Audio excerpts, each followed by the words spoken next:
PM Modi ने 2016 में ही कर दिया था ऐलान, नहीं बह सकते पानी और खून एक साथ। नापाक हरकत के बाद प्यासा ही रहेगा पाकिस्तान। बिहार की धरती से हुआ असल में युद्ध का ऐलान। प्रधानमंत्री नरेंद्र मोदी ने कहा था कि धरती के अंतिम छोर तक गुनाहगारों को ढूंढकर मारा जाएगा, क्योंकि पाकिस्तान अपनी नापाक हरकतों से बाज नहीं आया। उसी का भुगतान अब वो खुद कर रहा है।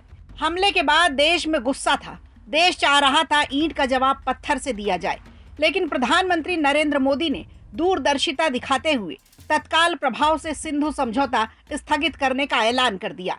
जिन्हें लग रहा है ये फैसला अचानक किया गया है, तो ऐसा बिल्कुल नहीं है। ये फैसला सोचा समझा और पूरी तैयारी के साथ किया गया है, जिसकी तैयारी कई साल पहले से शुरू कर दी गई थी। पूरी जानकारी के लिए वीडियो में आप अंत तक बने रहिएगा। इस फैसले को लेकर तर्क और कुतर्क भी किए जा रहे हैं।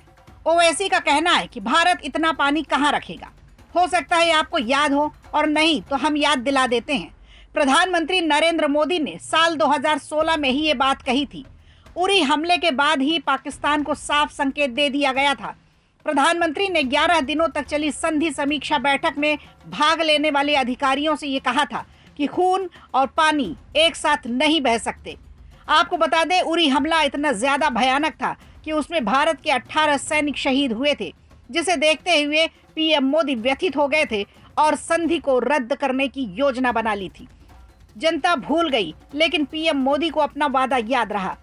2016 से ही इस पर काम शुरू कर दिया गया था, क्योंकि प्रधानमंत्री मोदी जानते थे देर सबेर ये उन्हें करना ही होगा।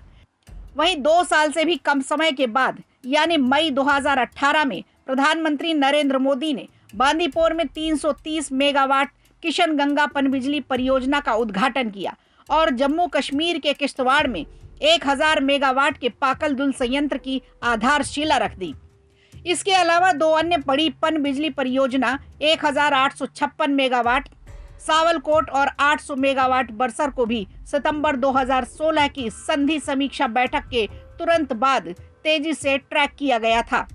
अब आपके मन में सवाल उठ रहा होगा कि जब भारत की जनसंख्या दुनिया में सबसे ज्यादा है, ऐसे में भारत के कई हिस्सों में पानी भी नहीं है, तो आखिर 1960 में ऐसा समझौता क्यों किया गया, जिसमें पाकिस्तान को 80% पानी और भारत के लिए मात्र 20% पानी का प्रावधान था। तो आपको बता दें, दोनों देशों के बीच 1960 में नेहरू के प्रधानमंत्री रहते हुए ये समझौता किया गया था। इसे लेकर साफ शब्दों में नेहरू ने कहा था, ऐसा इसलिए किया जा रहा है ताकि भारत से पाकिस्तान के रिश्ते मजबूत बने रहें। आपको बता दें, इस संधि को लेकर असम के मुख्यमंत्री हेमंत बिश्व शर्मा ने आरोप लगाया है कि सिंधु जल संधि पर हस्ताक्षर करना पूर्व प्रधानमंत्री जवाहरलाल नेहरू की सबसे बड़ी रणनीतिक भूलों में से एक है।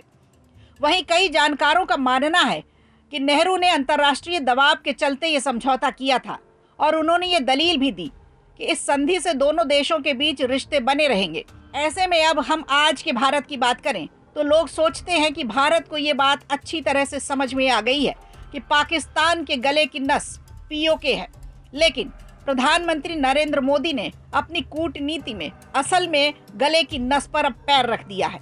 सिंधु समझौता स्थगित कर पहले कटोरा पकड़ाया, फिर विश्व भर में अलग थलग कर दिया, और अब पाकिस्तान के हलक का पानी भी सुखा दिया। प्रधानमंत्री नरेंद्र मोदी ने कहा था फैसले कड़े लिए जाएंगे, और पानी के बिना पाकिस्तान इतनी गर्मी में अब बिलबिला रहा है। पाकिस्तान के आतंकवाद की असली जड़ है, और इसे रोकने के लिए जितने भी कड़े कदम उठाए जाए उतने ही कम हैं, जिसके चलते ही भारत ने पनबिजली परियोजना पर कई साल पहले से काम शुरू कर एक मजबूत रणनीति बना ली थी।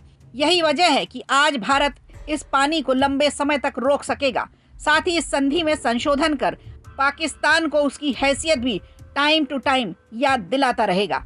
वीडियो अच्छा लगा हो तो लाइक कीजिए, शेयर कीजिए और कमेंट बॉक्स में हमें ज़रूर बताइए।